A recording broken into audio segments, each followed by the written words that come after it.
Jadi mintalah kepada Tuhan agar Tuhan mengubahkan hati kita. Berikanlah aku hati seperti hatimu ya Kristus. Mencintai kemurnian, mencintai ketaatan, mencintai kesucian, mencintai segala sesuatu yang benar. Sekalipun orang di luar sana menghina aku, sekalipun orang di luar sana mengkhianatiku, sekalipun orang di luar sana memfitnahku, tapi karena hatiku telah benar, hatiku telah berdiri di atas yang benar, itu tidak akan memengaruhi imanku kepadamu.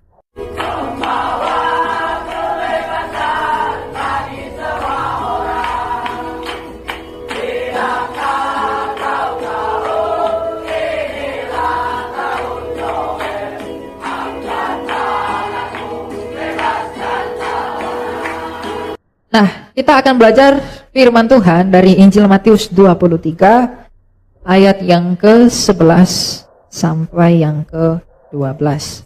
Manusia yang meninggikan diri dan merendahkan dirinya. Kalau tadi pagi kita sudah belajar bagaimana pemungut cukai itu merendahkan dirinya dan bagaimana orang Farisi itu meninggikan dirinya, tetapi yang diperkenankan oleh Allah adalah dia pemungut cukai itu. Maka sekarang adalah ajakan dari perendahan diri itu untuk apa dan bagaimana ke depan. Tapi Kristus kita telah berkata, siapa saja yang terbesar di antara kamu, hendaklah ia menjadi pelayanmu. Apa artinya siapa saja yang terbesar di antara kamu, hendaklah ia menjadi pelayanmu? Itu mengacu kepada Kristus sendiri, kepada dirinya sendiri, bahwa memang ia adalah yang terbesar di antara segala sesuatu, tetapi bahkan ia menjadi pelayan. Ia yang menggenggam segala sesuatu telah datang ke dunia ini merendahkan dirinya, yang dengan demikian maksud kedatangannya adalah ia ingin melayani manusia. Ia datang ke dunia bukan tanpa tujuan, tapi ia datang ke dunia adalah untuk tujuan yang satu, yaitu mengembalikan dan memulihkan semua manusia kepada tujuan yang semula mengapa kita ada. Mengapa manusia ada sejak semula? Apakah hakikat dari manusia itu? Apakah hakikat dari Adam itu sejak semula? Itulah yang ditegaskan dan diajarkan oleh Tuhan kita kepada segenap manusia, segenap pelayan, rohaniawan, dan segenap umat yang menjadi Kristen. Mengapa Kristus datang ke dunia? Apakah tujuan ia datang dalam inkarnasinya? Apakah tujuannya datang dan tunduk di dalam kehendak Bapanya yang mulia? Sebelum ia mengajarkan kepada seluruh manusia, siapa yang terbesar di antara kamu hendaklah ia menjadi pelayanmu. Sebelum ia mengatakan itu, tapi pada saat yang sama dia telah melakukan itu. Jadi Kristus Yesus dari Nazaret yang disebut anak Maria datang ke dunia ini mengajarkan sesuatu hal yang tidak ada pada hikmat dunia, tapi ia sendiri telah ada di dalam hikmat itu. Kristus yang adalah Allah, dia yang adalah firman Allah yang setara dengan Bapanya. Ia sejak kekal ada di dalam kemuliaannya. Ketika Kristus Tuhan kita itu berseru, ya Bapa, bermuliakanlah aku dengan kemuliaan yang kumiliki di hadiratmu sebelum dunia ini ada. Artinya Kristus itu dalam hakikatnya sebagai firman Allah sudah sejak kekal bersama dengan Bapanya ditinggikan dan dimuliakan oleh para nabi. Tetapi ketika ia datang ke dunia, seperti perkataan surat kiriman Rasul, ia berkata, ia tidak menganggap kesetaraannya dengan Allah. Jadi dia yang adalah yang empunya segala sesuatu, demi kerendahan hatinya, yang dengan demikian juga demi kasihnya kepada manusia, yang bukan apa-apa ini, yang kotor, yang hina, dan yang berdosa ini, tetapi demi kasihnya, ia datang merendahkan dirinya, dan melayani kita semua. Jadi ia yang adalah pribadi terbesar, melayani kita yang bukan siapa dan apa-apa. Dan pelayanan yang ia lakukan bukan hanya memberitahukan sabda yang benar, tapi jauh lebih tinggi daripada itu semua. Sebab ia sendiri pernah bersabda bahwa tidak ada kasih yang lebih besar daripada seseorang yang memberikan nyawanya bagi sahabatnya. Tetapi kita terhadap Kristus, dan Kristus terhadap kita bukan tentang sahabat, tapi tentang ciptaan dan pencipta. Tapi jikalaupun demikian, walaupun kita berbicara antara ciptaan dan ciptaan, pencipta dan pencipta, ia datang merendahkan dirinya menjadi manusia. Dan puncaknya adalah ia mati di atas kayu salib sebagai tanda kasihnya yang tiada bandingnya demi umat manusia. Jadi ketika ia berkata, siapa yang terbesar di antara kamu hendaklah ia menjadi pelayanmu. Karena ia pun datang dengan maksud yang sama. Jadi ketika Kristus yang punya segala sesuatu datang ke dunia ini, dan menjadi sama seperti kita dengan maksud melayani kita, melalui kematiannya di atas kayu salib, dan memenangkan semua orang yang ada padanya melalui kebangkitannya, maka kita pun yang mengaku mengikuti dia, hendaklah menjadi sama seperti dia. Mengapa kita harus percaya kepada Kristus? Seperti yang telah saya ajarkan di dalam kemarin, bahwa karena memang tidak ada yang seperti dia. Bahwa hanya ia satu-satunya pribadi yang telah bangkit dari kematian, itu mengajak semua manusia yang akan mati untuk percaya kepada dia, agar semua manusia itu tidak tetap di dalam kematian itu. Mengapa Kristus harus mati? Mengapa ia datang ke dunia ini? Percaya kepada Yesus sebagai satu-satunya jalan keselamatan. Itu bukan ideologi kekristenan. Itu bukan filsafat kekristenan. Mengapa semua orang harus percaya kepada Yesus sebagai syarat yang mutlak? Itu bukan karena teologi dan dogma Kristen saja, tapi karena apapun agama orang, apapun kepercayaan orang, dari manapun dia dilahirkan, pada kebangsaan apapun dia, di etnis manapun dia, seluruh manusia sejak zaman Adam itu hanya merindukan satu hal dan menakuti satu hal. Manusia itu merindukan kehidupan dan menakuti kematian. Tapi bagaimanapun semua orang akan mati, dan tidak ada satupun yang telah menyelamatkan dirinya dari kematian itu. Tapi Kristus Yesus ketika datang ke dunia, dia sebagai yang terbesar datang ke dunia melayani manusia. Ia mengatakan apa? Lihatlah, aku telah mati, namun aku telah hidup kembali. Jadi ketika ia bangkit dari kematian, ia ingin memberitahu manusia, wahai manusia yang akan mati, wahai manusia yang akan mati, jikalau kamu tidak ingin ditelan oleh kematian itu untuk selama-lamanya, percayalah kepadaku sebagai satu-satunya pribadi yang telah membuktikan bahwa aku telah menang atas kematian itu. Dan di luar dia tidak ada yang seperti dia. Jadi tidak ada alasan bagi siapapun untuk menolak Yesus kalau ia mau memperoleh hidup. Jadi agama tidak menyelamatkan, itu benar. Kepercayaan tidak menyelamatkan, itu benar. Tapi Kristus yang menyelamatkan. Menyelamatkan dari apa? Dari kematian. Di manakah Kaisar Roma yang begitu besar dan agung itu? Di manakah pemimpin-pemimpin dinasti Tionghoa? Di manakah Cleopatra? Di manakah pemimpin Yunani? Di manakah pemimpin raja-raja Mesir? Di manakah Firaun? Di manakah pemimpin Persia? Di manakah pemimpin Babilonia? Di manakah penguasa tanah Sinear? Di manakah mereka semua hari ini? Di manakah pembesar presiden-presiden Amerika? Di manakah presiden-presiden Rusia yang dikatakan sebagai orang-orang hebat? Sampai hari ini mereka masih di dalam tanah. Semua orang yang besar di sepanjang sejarah dunia sejak zaman Adam telah kalah pada satu hal, yaitu kematian. Tapi satu-satunya pribadi yang telah mengalahkan kematian di dalam sejarah melalui kebangkitannya kembali hanyalah Yesus Kristus. Jadi kalau jiwamu merindukan hidup dan jiwamu menakuti kematian, apakah alasan yang cukup bagimu untuk menolak Kristus? Tidak ada alasan bagi siapapun untuk menolak Kristus kalau dia mau hidup. Sebab yang terbukti telah hidup hanyalah Yesus Kristus. Jadi keselamatan tidak ada di luar Yesus. Itu bukan ideologi Alkitab. Itu fakta dan bukti yang absolut bahwa memang hanya ia yang dapat meluputkan dirinya dari kematian itu. Ketika ia datang menjadi manusia, ia yang terbesar menjadi manusia, ia merendahkan dirinya. Dengan menjadi manusia, ia bisa mati dengan maksud masuk ke dalam kematian itu, lalu merusak semua yang ada di dalam kematian itu, dan memporak-porandakan kerajaan maut itu, lalu mengunci dan menginjak-injak maut itu melalui kebangkitan. Maka janji Allah kepada Adam dan Hawa digenapi di dalam Kristus.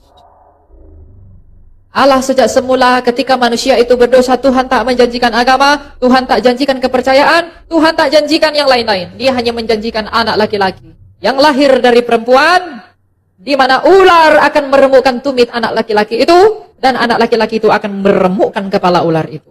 Dan 2000 tahun lalu, iblis itu meremukkan tumit Yesus dengan menyalibkannya, tetapi Yesus menginjak kepala ular itu melalui kebangkitan.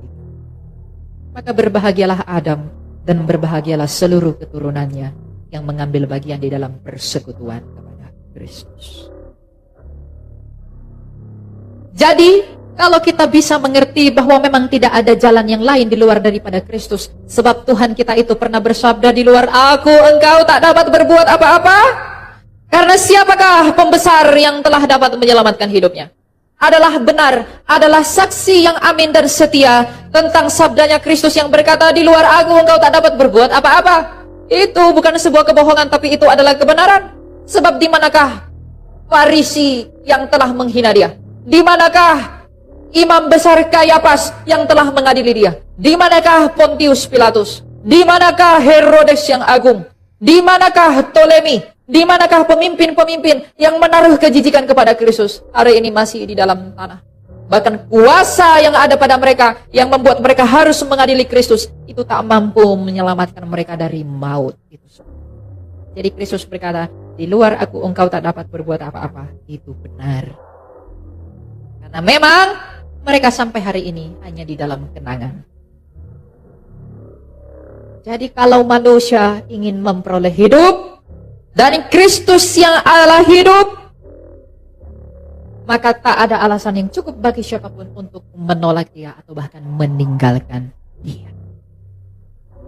Berbahagialah orang yang ada di dalam persekutuan dengan Kristus. Sebab rasulnya yang mulia yang ia perkenankan sebelum segala sesuatu, yaitu Rasul Paulus dalam surat yang pertama kepada jemaat di Korintus berkata apa? Di dalam persekutuan dengan Adam kita mati, di dalam persekutuan dengan Kristus kita hidup. Jadi semua keturunan Adam yang akan mati, kalau kamu tetap dalam kematian itu terus, maka tidak usah bertemu Yesus. Boro-boro menikmati bidadari, kalau kamu mati. Ada yang menjanjikan, wah nanti semua yang tertunda di bumi akan dapat. Gimana kamu bisa dapat itu dalam keadaan gosong? Tidak bisa. Itu bodoh. Ya? Kristus itu menjanjikan satu hal, dia tidak janjikan lain. Kamu selamat. Kalau kamu selamat, kamu bisa dapatin yang baik-baik itu. Tapi kamu akan mendapatkan sekelompok ini, dapatkan yang cantik, dapatkan yang tampan begini, tapi tidak selamatkan dari hidup, tidak mengalahkan kematian itu. Gimana orang mati bisa menikmati? Apakah orang mati bisa makan minum? Apakah orang mati bisa menikmati yang enak-enak? Apalagi jiwa orang dalam kematian. Alangkah hanya mimpi dan sungguh malang kalau ia bermimpi ia akan memperoleh hal yang enak, sedangkan ia tidak mengikat dirinya pada yang menang, yang adalah Kristus. Jadi kalau ada anak-anak muda berpikir bahwa ada jalan keselamatan di luar Yesus, bodoh sekali. Kalau ada yang berpikir bahwa di luar Yesus ada jalan kemenangan, itu jalan yang palsu. Karena memang kamu tidak bisa menunjukkan satu pun yang seperti itu. Tidak ada yang seperti Kristus, dan memang tidak ada yang seperti dia. Itu menjadi bukti bahwa memang keselamatan itu hanya ada pada dia. Maka benarlah perkataan Rasul Lukas dalam Kisah Rasul 4 ayat 12. Bahwa tidak ada keselamatan selain di dalam dia, Yesus Kristus. Terlebih-lebih lagi, benarlah sabda Tuhan kita dalam Injil Yohanes berkata, Yohanes 8 ayat 24, jikalau kamu tidak percaya bahwa akulah dia, kamu akan mati dalam dosamu. Kalau ia yang telah hidup, kalau ia yang telah menang, yang dengan demikian memang ia adalah yang terbesar, telah datang ke dunia dan melakukan semuanya itu. Dia mengajar, dia mati, dia bangkit, dia berkorban melakukan itu semua demi pelayanannya kepada manusia, sedangkan ia adalah pribadi yang terbesar. Lalu ia datang ke dunia merendahkan dirinya dan melakukan itu semua demi saya dan kamu orang-orang yang hina ini. Lalu apakah alasan bagi kita orang Kristen yang mengaku mengikuti dia tetapi tidak mau melayani dia? Kalau dia sendiri telah melayani kita di dalam pelayanan yang tidak akan pernah ada duanya, tapi mengapakah kita menyibukkan diri kita kepada pelayanan yang sia-sia? Kita melayani manusia, kita melayani perut, cari uang terus. Kita melayani yang lain-lain, cari istri, cari suami. Kita melayani saudara kita, cari uang. Tapi apakah kita pernah melayani Kristus dengan mencari perkenanannya? Buah dari pengakuan akan Kristus itu akan menghantarkan kita kepada sikap yang rendah hati, di mana itu akan menimbulkan bukti dari kerendahan hati itu, yaitu pelayanan kita kepada dia. Jadi setiap orang yang mengaku mengikuti Kristus tapi tidak melayani Kristus bukanlah seorang Kristen. Sebab jikalau ia yang adalah Kristusmu, ia yang adalah Tuhan dan Allahmu melayanimu, lalu mengapa kamu yang mengikuti dia tidak melayani juga? Bukankah kita hamba dan dia Tuhan? Dan bukankah hamba tidak pernah lebih tinggi daripada Tuhan? Jikalau Kristus itu membasuh kaki muridnya, yang adalah Tuhan dari muridnya, maka muridnya pun wajib melakukan itu. Lalu mengapa kita tak melakukan itu? Anda usah melayani, biar aja itu tugas pendeta, itu tugas si Elia, itu tugas yang lain-lain aja. Saya tidak perlu melayani. Kalau ada yang berkata demikian, maka layakkah engkau menyebut dirimu Kristen? Layakkah engkau menyebut dirimu sebagai orang percaya? Layakkah engkau menyebut dirimu terlebih lagi saya orang yang diselamat? Jadi kalau ada orang mengaku mengikuti Kristus, hendaklah ia menjadi serupa seperti Kristus itu dalam segala hal. Kerendahan hatinya, pelayanannya, kemurniannya, kesuciannya, dan banyak hal yang ia lakukan. Jadi kalau kita merindukan semua hal yang benar sebagaimana yang disaksikan oleh kitab suci yang kudus, yang diilhamkan oleh rohnya yang satu itu, maka tidak ada alasan bagi kita untuk tidak memandang kepada Kristus sebagai teladan yang sempurna. Ia sempurna dalam segala hal, ia tak bercacat, bahkan ia tak bercela, bahkan tidak ada dusta pada bibirnya. Ketika ia bertanya kepada orang Farisi, bisakah engkau membuktikan bahwa aku berdosa?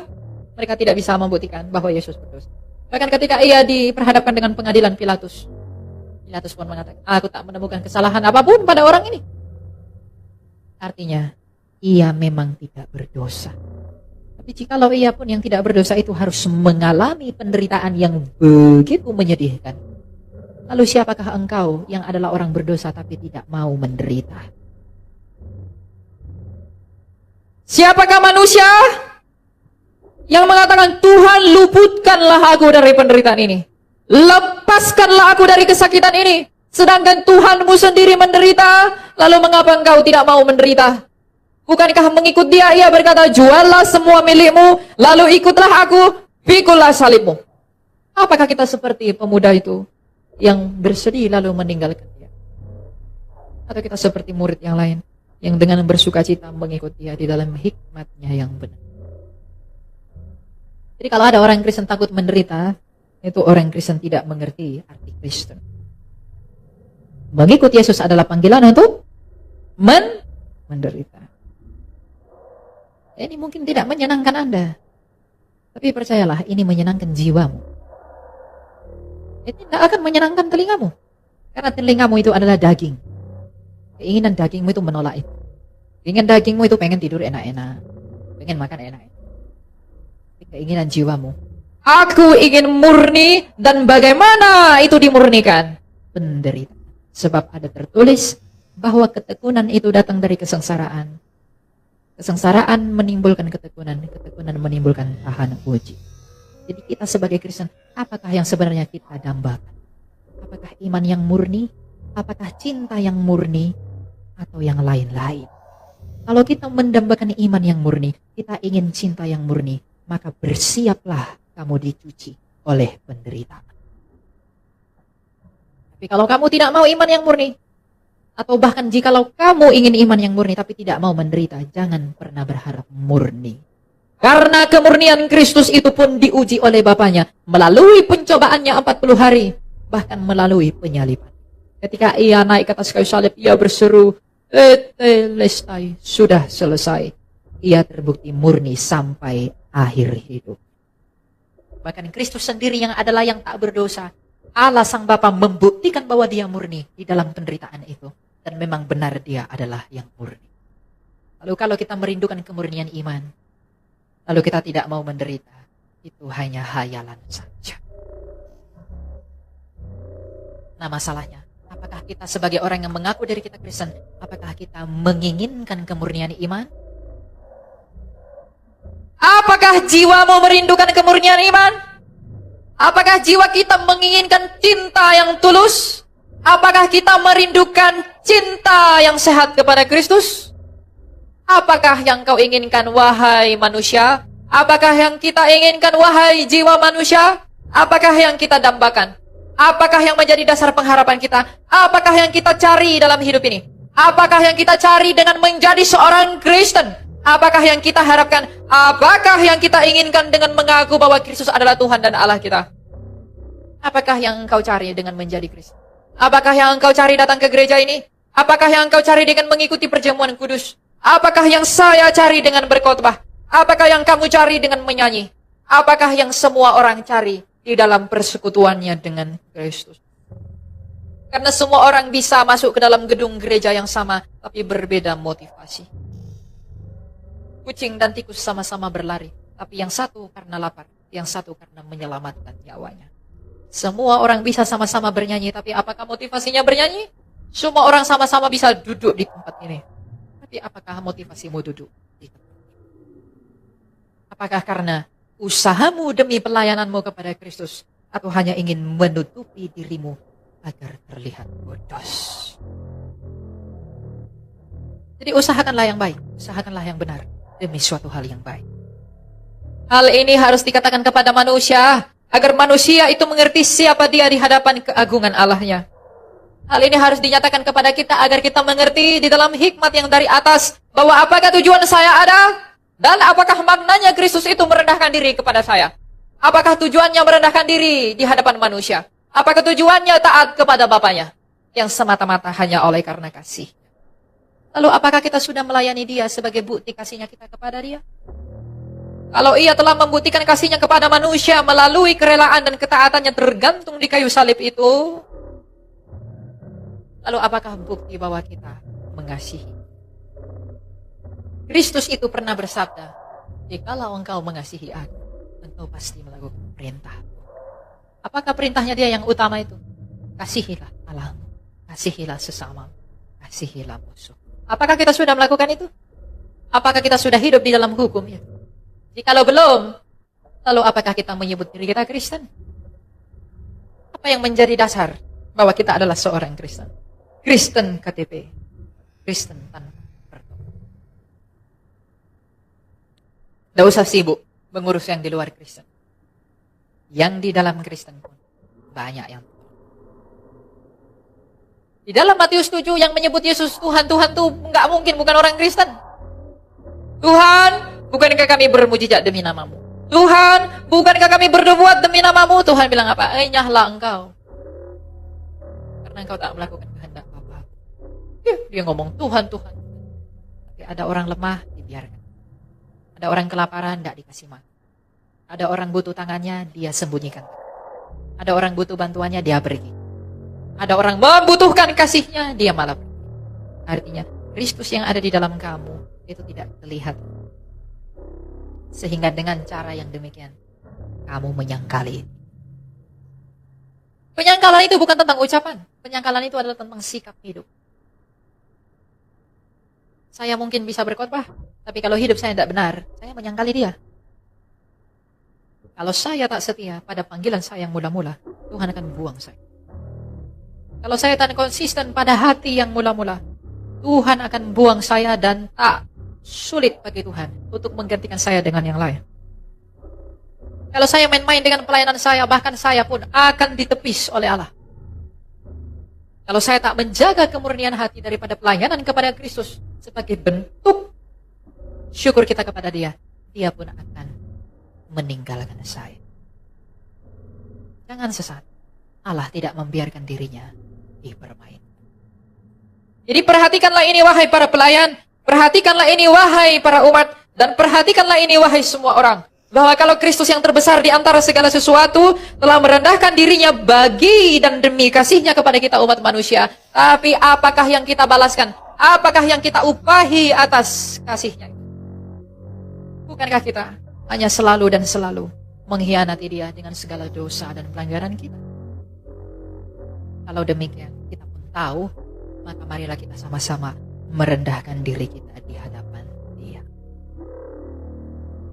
Karena Kristus itu memang sungguh-sungguh mengasihani kita, tapi ia tak membiarkan dirinya dipermainkan oleh kita. Oleh karena itu, lihatlah kembali di dalam hatimu, wahai orang Kristen. Apakah yang hatiku ini rindu? Apakah yang jiwaku ini inginkan? Apakah yang hatiku ini cita-citakan? Demi pelayananku kepadamu ya Kristus yang adalah Tuhan dan Allahku, apakah yang kuharapkan? Kalau aku mau murni, kalau aku mau sungguh-sungguh murni, aku mau benar-benar melayani Tuhan, maka aku harus dipersiapkan oleh instrumen dari ilahi. Apa itu? Bukan ritual-ritual, tetapi tahan uji dalam menderita. Masalahnya, banyak orang Kristen tidak mau menderita. Saya katakan, orang Kristen yang menderita, berbahagialah kamu.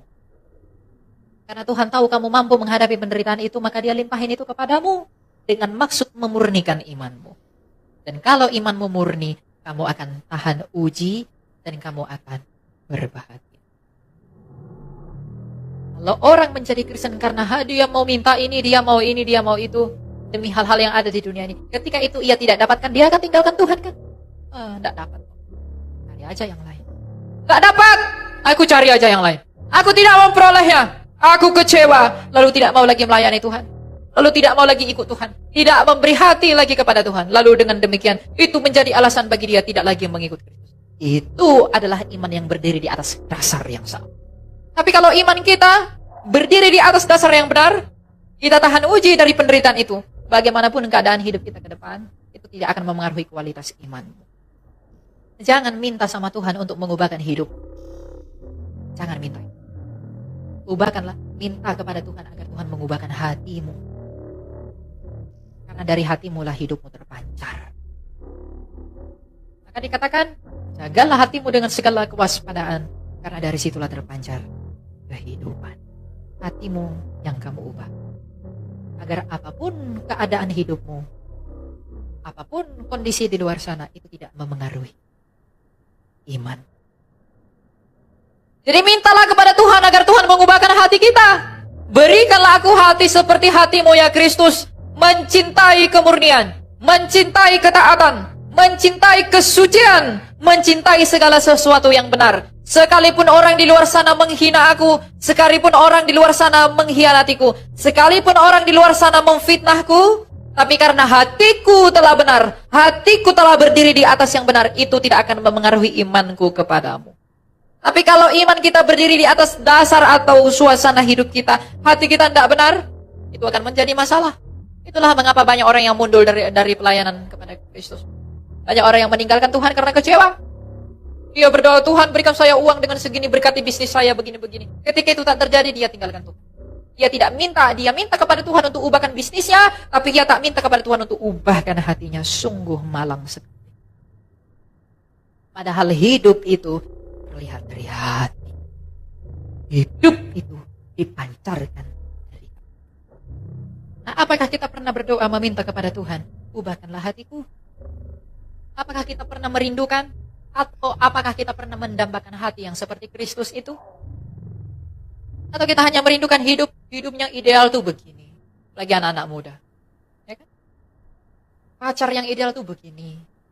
Laki-laki yang ideal tuh harus kerjanya minimal gajinya sekian. Minimal dia tinggalnya begini.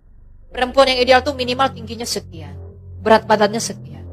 Kulitnya warnanya begini. Itu bodoh. Kenapa itu bodoh? Karena dia masih memakai hikmat dunia. Tidak memakai hikmat. Oleh karena itu, apakah yang diidam-idamkan oleh hatimu, wahai orang Kristen? Apakah kamu benar-benar pengen iman yang murni? Mungkin kalau saya tanya Anda satu persatu, mungkin ucapan kita mengatakan, iya aku menginginkannya, tapi bagaimana dengan hatimu? Apakah sungguh-sungguh demikian? Hatimu hanya Engkau dan Allah yang tahu. Bahkan saya sendiri pun saya bisa berkata bahwa saya merindukan iman yang murni. Tapi hanya Tuhan yang tahu apa yang ada dalam hati saya. Dalam hal ini saya tidak membenarkan diri di hadapanmu dengan menjadikan diri saya sendiri sebagai contoh. Tetapi agar kita semua mengerti bahwa apapun dan siapapun status orang, dia tetap dihadapkan pada pencobaan yang sama. Oleh karena itu waspadalah dan waspadalah. Ujungnya pelayanan Kristus itu, kalau pelayanan Kristus itu mendatangkan keselamatan bagi manusia, maka pelayanan kita kepada Kristus juga adalah demi syukur kita atas keselamatan yang kita peroleh daripadanya, dan demi suatu hal yang baik di hadapan pengadilan Kristus. Mari mempersiapkan semuanya ini dengan baik. Agar kita semua saling menatap ketika ia datang sebagai Raja. Agar kita semua saling bersuka cita, bergabung di dalam persekutuan Bapak Abraham, sebagai keturunan yang dipilih oleh Kristus itu dan melalui dia. Agar tak satupun yang terluput dari antara kita. Oleh karena itu, kejarlah kemurnian iman. Agar iman yang murni, hati yang murni, itu menuntun kita kepada pelayanan yang sejati. Hati itu yang minta sama Tuhan diubahkan, sama seperti hatinya Kristus. Anak-anak muda nggak pernah berpikir pada hal seperti ini. Banyak yang nggak berpikir kepada hal seperti itu. Nah, itu belum jatahku, itu belum waktuku, itu belum masaku berpikir seperti itu. Dia fokus cari pacar yang cantik. Dia fokus cari uang biar bisa beliin pacarnya baju. Perempuan juga fokus mempercantik diri agar dia bisa memikat laki-laki. Dia berusaha memperbaiki dirinya, covernya semua diperbaiki agar ia bisa memikat laki-laki. Laki-laki pun berusaha memperbaiki keuangannya. Ketika uangnya banyak, dia punya mobil, dia punya rumah. Dengan demikian ia bisa memikat perempuan. Tapi apakah kau pernah berusaha untuk memikat hati Tuhanmu? Yang telah tersesah demi kamu. Kamu memikat hati perempuan, perempuan itu pun akan mati sama seperti kamu akan mati. Kamu memikat hati laki-laki, dia pun akan mati sama seperti engkau akan mati. Bahkan mereka tak dapat menyelamatkan diri mereka sendiri. Apalagi dirimu. Tapi Kristus telah tersesah demi kamu. Apakah yang telah engkau usahakan demi memikat hatinya dia? Sudah adakah? Atau belum ada? Kalau belum ada, sungguh-sungguhkah engkau mengasihi dia? Kita berani meminta-minta kepada dia, Tuhan, aku ini, aku mau ini, aku mau itu. Tapi apakah kita pernah bersaksi, mau berani bersaksi demi dia? Kita menangis terseduh-seduh, Tuhan berikan aku ini. Tapi apakah kita pernah menangis karena dosa-dosa? Itulah yang dikatakan dengan hikmat dunia itu adalah kebodohan bagi Allah. Orang berusaha terus-menerus sekuat mungkin. Demi dapat perhatian, demi dapat validasi, demi dapat pengakuan dari dunia. Demi dapat laki-laki, demi dapat perempuan, dan demi banyak hal. Tapi dia melupakan satu hal yang penting, yaitu perkenanan yang Kristus. Jadi anak-anak muda zaman sekarang jangan mau dibodohi oleh filsafat yang kosong. Aku udah sekolah saja, aku fokus sekolah, enggak ada yang salah dengan sekolah. Aku fokus saja pekerjaan, tidak ada yang salah dengan bekerja. Tapi jangan lupa libatkan Tuhanmu di dalam, agar ketika kamu mati, kamu tidak pergi ke tempat yang tidak kamu. Jadi tidak ada alasan bagi anak muda, udah bersenang-senang sajalah. Bahkan dalam ibadahmu sekalipun. Jangan orientasikan pada hal yang menyenangkan. Tapi kamu tidak mengkoreksi dirimu sebagai orang yang lemah dan tak berguna sejatinya di Tuhan. Karena tanpa pengakuan dan kesadaran akan hal itu, engkau tak akan menemukan di mana kasih Allah. Sebab ada tertulis di dalam kelemahanmu lah kuasaku menjadi nyata. Kalau anak-anak muda tidak menyadari betapa kotor, betapa bercacat, betapa bodohnya dia di hadapan Allah, ia tidak akan pernah menuntun dirinya kepada kerendahan hati dan pengakuan kepada keagungan Allah. Jadi anak-anak muda harus mengubah lanskap fokusnya berkaitan dengan imannya kepada Tuhan. Iman kepada Tuhan itu bukan saatnya kamu meminta-minta yang lain-lain. Minta satu hal, kemurnian hati. Kalau hatimu sudah murni, Tuhan tahu kebutuhanmu, tidak sulit bagi dia mencukupkan kamu. Anak-anak muda zaman sekarang, lagi tren TikTok, provider man. Perempuan yang cantik, yang unik. Laki-laki ya minimal standar-standar lah. Apa itu? Itukah yang kamu cari? Itukah yang kamu kejar? Kamu menghabiskan banyak waktu demi hal yang seperti itu? Sedangkan pada hari kematianmu, ketika rohmu berpisah dari tubuhmu, semua itu tak dapat menolongmu. Dan semua yang kamu usahakan di dunia ini tak akan dapat menolongmu. Jikalau engkau tahu bahwa betapa cepatnya orang melupakanmu pada hari kematianmu, engkau tak akan menyenangkan hati siapapun selama hidupmu kecuali kepada Allah. Kalau kamu bisa tanya itu orang yang sudah mati, kalau kamu ingin hidup kembali, apa yang bisa kamu lakukan? Pasti mengabdi kepada Kristus. Karena memang hanya Kristus yang dapat menolong. Apa kekurangan para kaisar? Apa kekurangan raja-raja Persia? Apa kekurangan raja Yunani? Mereka punya banyak wanita yang cantik-cantik. Mereka punya banyak harta yang berkelimpahan. Tapi apakah itu dapat menolong mereka? Di mana mereka sekarang? Di dalam kematian. Jadi apa yang mereka usahakan, apa yang mereka anggap sebagai mahkota mereka selama di dunia, mereka diagungkan, mereka dilayani, mereka berlimpah ruah, mereka punya segala sesuatu. Tapi ketika mereka mati, semuanya itu pun ikut lenyap. Itu tak dapat menolong mereka ternyata. Tapi itulah yang berusaha iblis dan dunia ini tanamkan kepada manusia, agar ia melupakan Allah. Jadi anak-anak muda, ubahlah lanskap berpikirmu tentang kekristenan itu. Ubahlah cara pandangmu tentang siapa Kristus itu. Ubahlah cara kamu melayani dia. Ubahlah cara kamu berpikir tentang dia. Sekarang, anak-anak muda itu mulai dirasuki oleh pikiran-pikiran barat. Yang mengatakan Tuhan itu sama saja. Ngapain lah harus jadi Kristen. Tuhan yang lain juga boleh kompromi dengan semua itu. Yang penting kita baik. Kalau sudah ngomong yang penting, niatnya pasti udah gak baik. Yang penting ini, yang penting itu. Dia melakukan segala hal yang menentang kehendak kebenaran Kristus. Demi apa? Daging. Ada orang jual Yesus, demi apa? Demi uang. Ada orang jual Yesus demi apa? Demi harta. Ada orang jual Yesus demi apa? Demi tahta. Lalu ia membalut semua kesalahan itu dengan apa? Yang penting kita berbuat baik. Yang penting kita tidak buat ini. Yang penting kita... begitu tuh modelannya. Jadi kalau ada di sini anak muda yang ingin menikahi orang di luar Kristus, atau ingin mempersatukan dirinya dengan yang di luar Kristus, renungkanlah kembali siapa yang lebih berharga bagimu.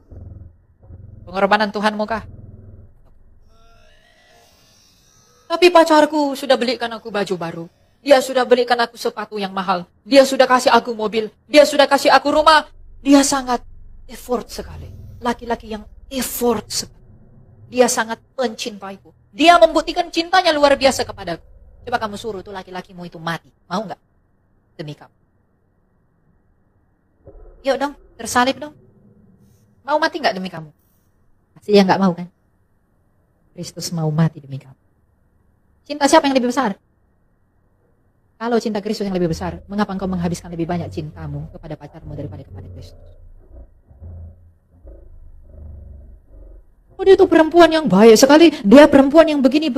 Saya udah berikan ini, itu, segala macam. Tidak apa-apa lah aku tinggalkan Yesus. Demi aku bersatu dengan perempuan itu. Kamu tanya kepada perempuan itu, kamu mau mati nggak demi aku? Kamu dibilang, kamu bodoh ya? Kamu nggak cinta aku ya? Lalu putus. Kamu nggak sayang aku ya? Lalu cerai. Kenapa kamu suruh aku mati? Sedangkan Tuhanmu telah mati demi kamu. Mengapa saya menghabiskan perhatian pada hal yang seperti itu? Kalau Tuhanmu telah menghabiskan cintanya buat kamu, mengapa kita menghabiskan cinta kita bagi dunia? Mengapa kita menghabiskan cinta kita bagi yang di luar Kristus? Kalau merenungkan itu semua, bahkan saya sendiri pun merasa bodoh. Dan saya sendiri pun merasa tidak layak di hadapan Allah. Memang ternyata benar, dosa itu ada. Itu menghambat hati yang tulus, menghambat keinginan yang benar, karena daging itu lemah dan roh itu kuat. Maka mari kita berusaha untuk menumbuhkan cinta kita kepada Tuhan setiap hari demi semuanya ini, demi perkenanan dan perkenanan Allah. Belas kasih Tuhan itu akan jatuh kepada orang yang mau dikasih. Masalahnya mau gak kita dikasihani oleh Allah? Jadi jangan jual semua kekayaanmu, yaitu Kristusmu, demi hal-hal di dunia. Kalau anak muda tidak peduli kepada imannya, anak muda tidak peduli kepada Kristus, maka Kristus pun tidak akan peduli padamu. Sebab ia bersabda, barang siapa yang lebih mencintai yang lain daripada aku, ia tak layak. Masalahnya, siapakah yang kamu cintai paling besar dalam hatimu? Wahai laki-laki, wahai perempuan. Oh, aku lebih mencintai pacarku. Demi makan malam di kafe, aku tidak ikut ke gereja. Demi weekend keluar kota, saya tidak mengikuti ibadah. Jadi apakah yang kamu cari sebenarnya? Demi chattingan dengan pacarku, sleep call setiap malam, aku tak pernah berdoa kepada Tuhan. Engkau berdoa dengan cinta pacarmu, tapi tidak berdoa dengan cinta Tuhanmu. Engkau tidur di dalam bayang-bayangan akan pacarmu, tapi tidak tidur di dalam bayangan akan kasih Tuhan. Banyak dari kita yang demikian, karena saya pun pernah demikian. Itu adalah kebodohan. Kalau kita mengerti bahwa itu adalah sebuah kebodohan yang seharusnya tidak dapat dipertahankan dan tidak perlu dan tidak layak untuk dipertahankan, tinggalkanlah semuanya itu. Mulai sekarang bentuklah cintamu yang murni demi kerajaan Allah. Jadi anak-anak muda, siapa di sini yang muda-muda? Ya, kalau tidak mau mengaku, saya tahu kamu muda, kamu bertanggung jawab nama Tuhan. Jangan ketahuan anak muda. Jangan, saya merasa muda, tapi ketika saya tanya, di mana anak muda, kamu langsung merasa tua. Ini teguran buat anak-anak muda. Karena saya hidup di dalam usia kalian. Saya tahu apa mindset anak muda itu. Orang-orang di seumuran saya, apalagi banyak anak muda Kristen itu tidak peduli tentang ini, Tuhannya, tidak peduli tentang iman. Sehingga demi persaudaraan, demi kasihnya kepada manusia, dia menghilangkan prinsip kebenaran. Dia tidak peduli lagi kepada Tuhan. Dengan demikian ia menggampangkan pengorbanan Tuhannya, yang dengan demikian ia menyalibkan Kristus yang kedua. Jadi jangan pikir menjadi Kristen itu mudah. Tidak ada yang mudah menjadi Kristen. Menjadi Kristen itu sulit, anak-anak muda. Apalagi kita muda, keinginan ini itu banyak pasti. Tapi di dalam Kristus kita harus berupaya untuk mengelola, menguasai diri. Sebab salah satu buah roh adalah penguasaan diri. Jadi mari, bukan hanya untuk anak muda, tapi seluruh orang tua, Bapak Ibu yang adalah orang tua saya di tempat ini. Mari kita bersama-sama berjuang demi perkenan Allah. Mari kita sama-sama berjuang demi suatu pertanggungjawaban yang baik di hadapan tahta pengadilan Kristus yang mengerikan itu. Karena semua orang akan ditanyai menurut urutannya masing-masing tanpa terkecuali. Persiapkanlah jawaban pada saat ini juga hingga Maranatha. Ketika engkau dan saya mati, apakah yang akan saya perkatakan di hadapan Dia yang nyala matanya bagaikan terbakar? Karena banyak yang tertolak, banyak yang terdahulu akan menjadi yang terakhir menjadi yang. Hati-hatilah dalam kekristenanmu. Berhati-hatilah dalam imanmu. Karena memang tidak ada yang benar di luar Kristus. Maka di dalam kebenaran ini, kalau kamu menyadari memang tidak ada kebenaran di luar Dia, maka berhati-hatilah di dalam kebenaran. Karena segala sesuatu memang hanya kemuliaan Dia. Tetapi segala sesuatu itu akan dituntut dari kita. Itulah makna menjadi Kristen. Saya berdoa, semoga kita semua yang ada di tempat ini diingat oleh Allah dalam kerajaannya ketika Ia kembali. Dan tak satu pun yang luput. Ada yang di sini yang mau luput? Ada yang mau ditinggalkan? Adakah yang mau ditinggalkan oleh Kristus ketika Ia datang menjadi Raja? Tapi apakah engkau mau menderita demi pemurnian imanmu? Lebih lemah. Semua mau diangkat, semua mau dibawa ke dalam perjamuan kudusnya, tapi tak semua mau menderita demi pemurnian iman. Itu hanyalah hayalan dan hayalan. Tak mungkin. Menderita di sana bukan berarti kau hidup tanpa uang.